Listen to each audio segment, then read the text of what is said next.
إلا الله وبالوالدين إحسانا.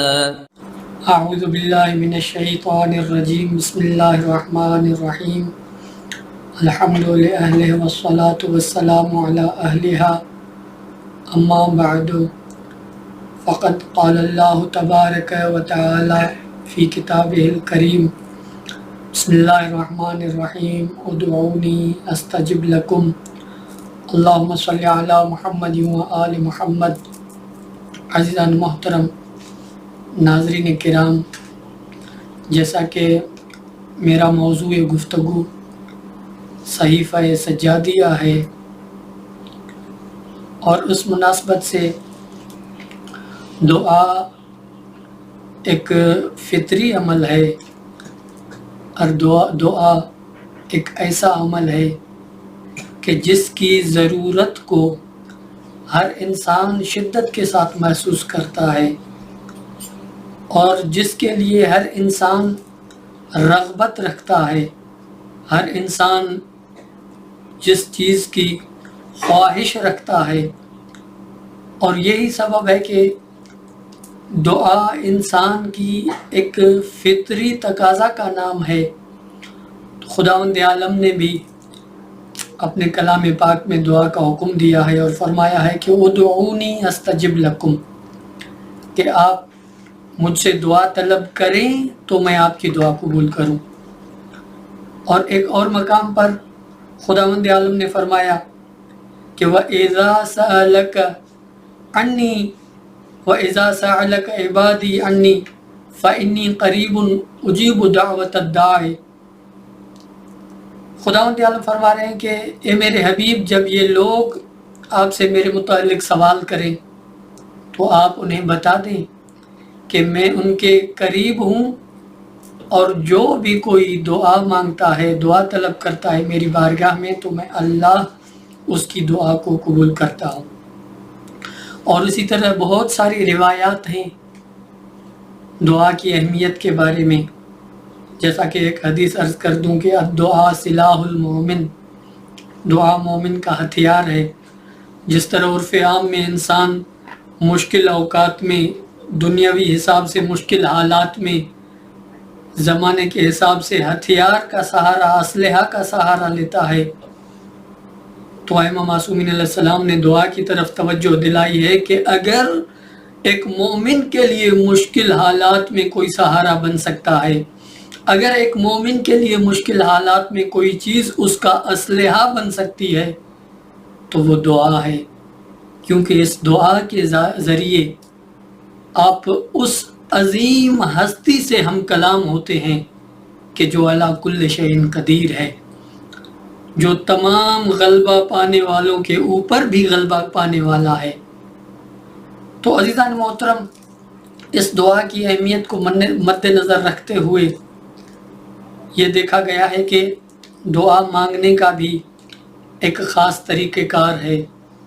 اس میں خشوع و خضوع کی ایک خاص اہمیت ہے، اور اس میں الفاظ کے چناؤ کی ایک خاص اہمیت ہے، اور دعا کے اوقات کے حساب سے ایک خاص اہمیت ہے. اور پھر بہت ساری تفصیلات روایات میں وارد ہوئی ہیں کہ وہ کون سے اسباب ہیں جن سے دعا رد ہوتی ہے، وہ کون سے اسباب ہیں جن سے دعا جلدی قبول ہوتی ہے. تو اسی طرح عزیزان محترم، ائمہ معصومین علیہ السلام نے بھی اپنی زندگیوں میں اپنے اصحاب کو ان دعاؤں کی تعلیم دی ہے، ان دعاؤں کی اہمیت سے آگاہ فرمایا ہے. جیسے کہ مولا کائنات امیر المومنین حضرت علی علیہ السلام نے اپنے صحابی کمیل ابن زیاد نخعی کو دعائے کمیل کی تعلیم دی ہے. دعائے کمیل وہ ایک عظیم مطالب کی حامل دعا ہے. اور عزیزان محترم، اسی طرح امام سجاد علیہ السلام نے بھی ایک دعاؤں کا ذخیرہ اور مجموعہ چھوڑا اس امت کے لیے، اور یہ صحیفہ کاملہ سجادیہ دعاؤں کا وہ عظیم مجموعہ ہے، دعاؤں کا وہ عظیم خزانہ ہے کہ جو اس امت کے لیے ایک قیمتی خزانے کی حیثیت رکھتا ہے۔ اور عزیزان محترم، امام علیہ الصلوۃ والسلام نے اپنی زندگی میں جہاں دعا کی اہمیت کو بیان فرمایا ہے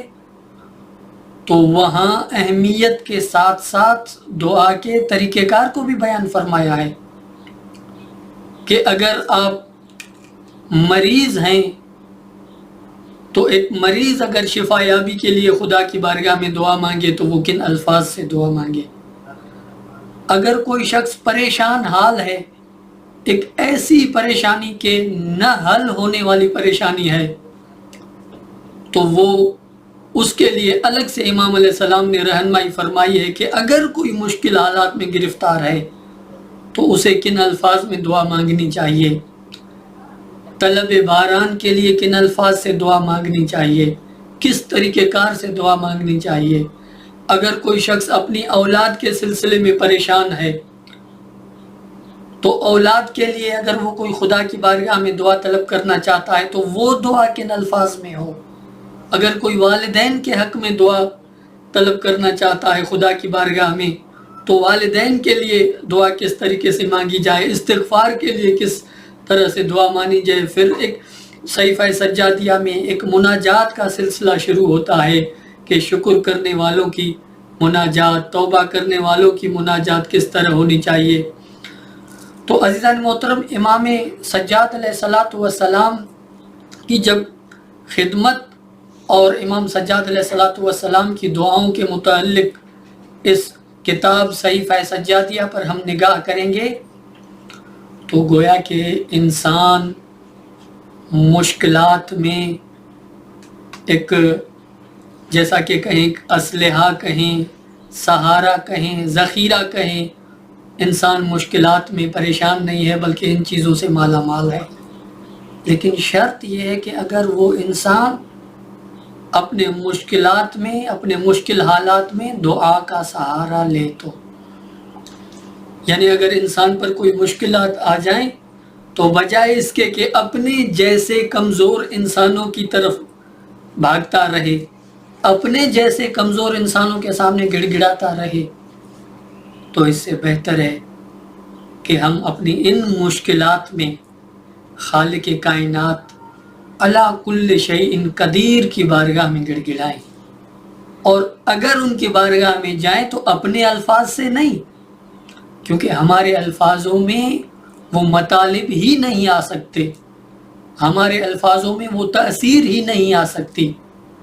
گویا کہ ہم جاہل ہیں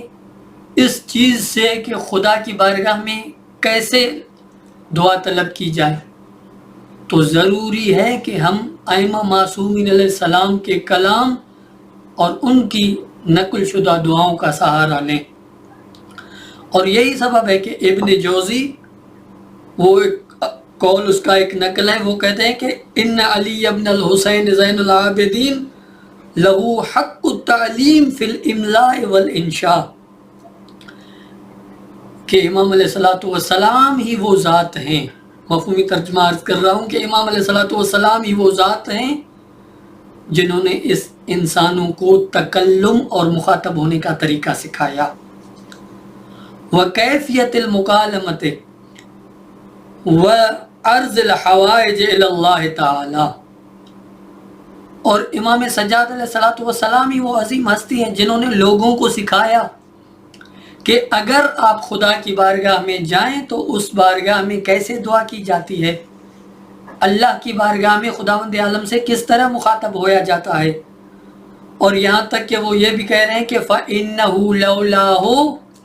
لَمْ يَعْلَمِ الْمُسْلِمُونَ كَيْفَ يَتَكَلَّمُونَ وَيَتَفَهَّمُونَ سُبْحَانَهُ فِي حَوَائِجِهِمْ۔ اگر امام سجاد علیہ الصلوۃ والسلام کی یہ دعائیں نہ ہوتی کہ استغفار میں اس طرح دعا مانگیں، بیماری میں اس طرح دعا مانگیں، طلب باران کے لیے اس طرح دعا مانگیں، اولاد کے لیے ان الفاظ سے دعا مانگیں، اگر والدین کے لیے دعا مانگنا چاہتے ہیں تو ان الفاظ کا سہارا دیں۔ اگر امام علیہ الصلوۃ والسلام کا یہ مجموعہ نہ ہوتا تو لوگوں کو پتہ ہی نہیں چلتا کہ اس خالق کائنات کی بارگاہ میں کس طرح اپنی حاجات کو طلب کیا جاتا ہے۔ کیونکہ عزیزان محترم اگر ہم اپنے آپ میں غور کریں تو ہمارے پاس تو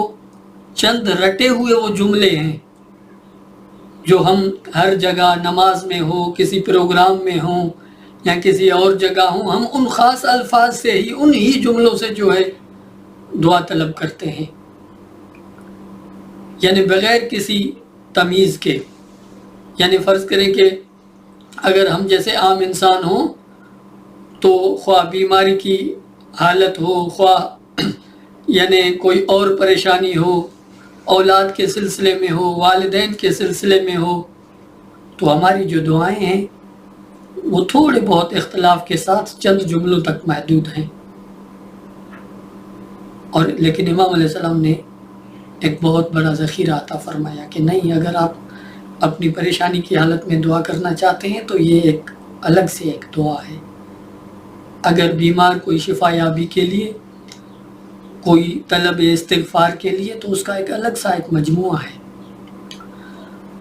اور اسی طرح عزیزان محترم صحیفہ سجادیہ کی اہمیت کی ایک بڑی دلیل یہ ہے کہ امام زین العابدین علیہ السلام نے اپنی زندگی میں خود اس دعا کو قلم بند فرمایا کہ امام علیہ السلام نے اپنی نگرانی میں امام محمد باقر علیہ السلام اور حضرت زید شہید سے اس صحیفہ سجادیہ کی تمام دعاؤں کو قلم بند فرمایا کہ صحیفہ سجادیہ کی ان دعاؤں کو امام محمد باقر علیہ السلام نے بھی جمع کیا کتابت کی صورت میں، اور جناب حضرت زید نے بھی۔ اور یہ چیز اہمیت بتا رہی ہے کہ اس دعا کے مجموعے کی کتنی اہمیت ہے کہ امام علیہ السلام نے خود اس کا اہتمام فرمایا تاکہ اس کی حفاظت یقینی ہو سکے۔ تو جو نسخہ امام علیہ السلام امام محمد باقر علیہ السلام کے پاس تھا، وہ نسخہ ایک سلسلہ در سلسلہ منتقل ہوتا آیا۔ اور عزیزان محترم صحیفہ سجادیہ کی ایک اہمیت کے سلسلے میں ایک اور قول ہے عرفاء کا یہ کہنا ہے کہ انہا تجری مجرى التنزیلات السماویہ وتصیر مسیر الصحف اللوحیہ والعرشیہ۔ یہ صحیفہ سجادیہ، اس کی جو روش، اس کا جو طریقہ کار ہے، وہ جو آسمانی صحیفے ہیں اس جیسا طریقہ کار ہے۔ اور جو اہمیت جناب داؤد علیہ السلام کے زبور کی ہے، جناب عیسیٰ علیہ السلام کے انجیل کی جو اہمیت ہے وہ کلام خدا ہے، تو عزیزان محترم بعض علماء نے اس صحیفہ سجادیہ کو بھی ان سے نسبت دی ہے کہ یہ جو صحیفہ سجادیہ ہے یہ آل محمد کا زبور ہے،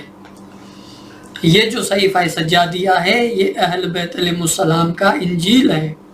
کلام خدا نہیں ہے۔ یقیناً کلام خدا کی اہمیت عظیم تر ہے، لیکن جس طرح داؤد علیہ السلام کے زبور میں کسی شک و شبہ کی گنجائش نہیں ہے، جس طرح حضرت عیسیٰ علیہ السلام کے انجیل میں کسی شک و شبہ کی گنجائش نہیں ہے، تو صحیفہ سجادیہ کے مطالب میں، صحیفہ سجادیہ کے اہمیت میں بھی کسی شک و شبہ کی گنجائش نہیں ہے۔ خداوند عالم کی بارگاہ میں دعا ہے کہ ہم اپنے ان مشکل تر حالات میں، اپنی مشکلات میں، اپنے گناہوں کے استغفار کے لیے، اپنی اولاد کے سلسلے میں، جیسا کہ آج کل عرف عام میں ہے کہ ہر انسان اپنی اولاد کے سلسلے میں پریشان ہے، تو بہتر یہی ہے کہ اولاد کے سلسلے میں یا پریشانی کے سلسلے میں، مشکلات میں ہم صحیفہ سجادیہ کا سہارا لے کر اس عظیم ہستی کی بارگاہ میں جائیں کہ جس کے ہاتھ میں پوری کائنات کا یہ کنٹرول ہے۔ اگر ہم ائمہ معصومین علیہ السلام کے کلمات سے خداوند عالم کی بارگاہ میں مخاطب ہوں گے، عرض کریں گے، تو شک نہ کیجئے کہ ہماری دعا یقیناً قبول ہوگی۔ خداوند عالم سے دعا ہے کہ ہمیں ائمہ معصومین علیہ السلام کی سیرت پر چلنے کی توفیق عطا فرمائے۔ والسلام علیکم ورحمۃ اللہ وبرکاتہ۔